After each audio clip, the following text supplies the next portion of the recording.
Kathasravanthi MV Ramireddy కథల సంపుటం వెంట వచ్చునది నుండి సేకరించిన కథ సమిధ. రచన శ్రీ ఎంవి రామిరెడ్డి. వినిపిస్తున్నవారు పప్పు భోగారావు.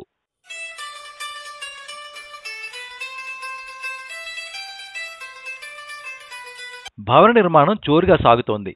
స్లాబ్ వేస్తున్నారు. గచ్చిబౌలులోని ఓ విశాల స్థలంలో 7 అపార్ట్మెంట్లతో కూడిన గేటెడ్ కమ్యూనిటీ వెంచరది. కన్న కఠోరమైన యంత్రాల చప్పుడు మధ్య మేస్త్రి హడావిడిగా తిరుగుతున్నాడు. పెళ్లి కూతురులా నడకేంటి? కనిపించిన కూలీనల్లా బూతులు తిడుతున్నాడు. యేసుపాదం సిమెంట్ బస్తాను భారంగా మోసుకొస్తున్నాడు.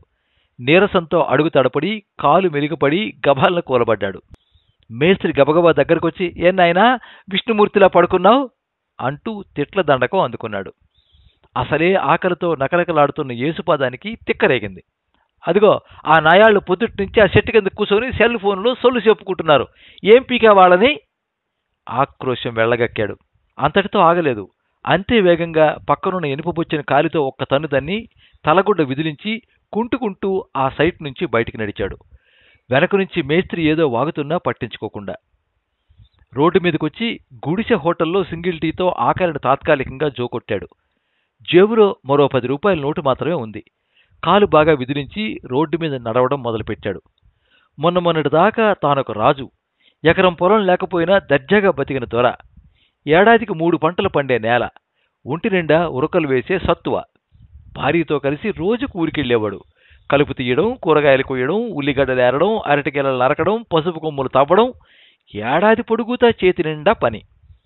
ఉపాధి హామీ పథకం పుణ్యమాని కూలీలకు డిమాండ్ పెరిగింది. పొలం పనులకు పోటీగానే కూలీ ఇచ్చేవారు. సంసారానికి దిగుల్లేదు. కాయ కష్టంతోనే ఎకరం పొలం కొన్నాడు. ఆ ఆస్తి ఆసరాతోనే ఒక్కగానొక్క కూతురి పెళ్లి చేశాడు. మళ్లీ ఒట్టి చేతులతో మిగిలాడు.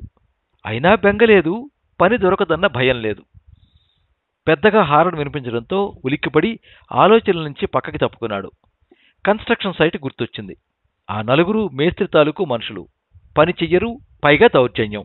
ఇప్పటికీ 5 పనులు మానేశావు, ఇది కూడా వదిలేస్తే నిన్నిక ఆ ప్రభువే రక్షించాలి. శివరాం హెచ్చరిక గుర్తొచ్చింది. అతను ఓ అపార్ట్మెంట్లో వాచ్మ్యాన్. పని వెతుక్కుంటూ హైదరాబాద్ చేరుకున్న యేసుపాదానికి చిన్ననాటి స్నేహితుడైన శివరాం నీడనిచ్చాడు. 2 రోజుల తర్వాత ఓ గెస్ట్ హౌస్కు వాచ్మెన్గా పని కుదిర్చాడు. అక్కడికొచ్చే అధికార పార్టీ నాయకుడి కొడుకు అసాంఘిక కార్యకలాపాలకు పాల్పడుతున్నాడని, ఇంకేవో కారణాలతో నెల తిరగకుండానే ఆ ఉద్యోగం మానేశాడు. ఆ తర్వాత ఓ ప్రైవేటు బ్యాంకులో అటెండర్గా చేరాడు. అక్కడి ఉద్యోగులు మాటలతో తూట్లు పొడిచారు. బానిస కన్నా హీనంగా చూశారు. దానికన్నా ఆకలితో మాడి చావడం ఉత్తమమని తీర్మానించుకుని అది మానేశాడు. కూరగాయల మార్కెట్లో, షాపింగ్ కాంప్లెక్స్లో, కాలేజీ క్యాంపస్లో రకరకాల పనులు చేశాడు. ఎక్కడా తానుగా బతకలేకపోయాడు. ఒక్కోచోట ఒక్కో రకం దుర్మార్గం. డబ్బు కోసం వ్యక్తిత్వాన్ని నిలువునా చంపుకుంటున్న సజీవ దురదృశ్యాలు. కాళ్లలో సత్తువ కరిగిపోతోంది. దిక్కు తెలియని వాడిలా నడుస్తున్నాడు.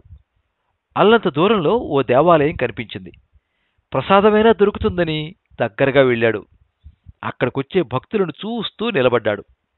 మెట్ల దగ్గర దృశ్యం అతని కాళ్లకు సంకెళ్లి వేసింది.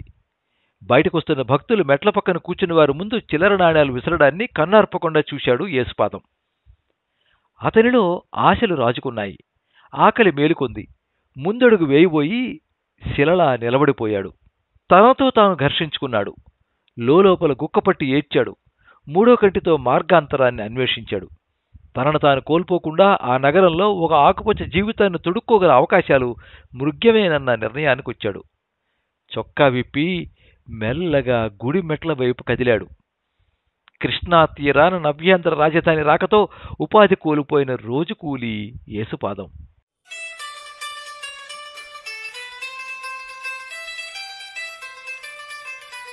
మీరింతవరకు సమిధ కథ విన్నారు. రచన శ్రీ ఎంవి రామిరెడ్డి. వినిపించిన వారు పప్పు భోగారావు. ఈ కథ 2018వ సంవత్సరం మార్చి నెల విశాఖ సంస్కృతి మాసపత్రికలో ప్రచురించబడింది. ఈ వీడియోని లైక్ చేయండి, మీ మిత్రులందరికీ షేర్ చేయండి.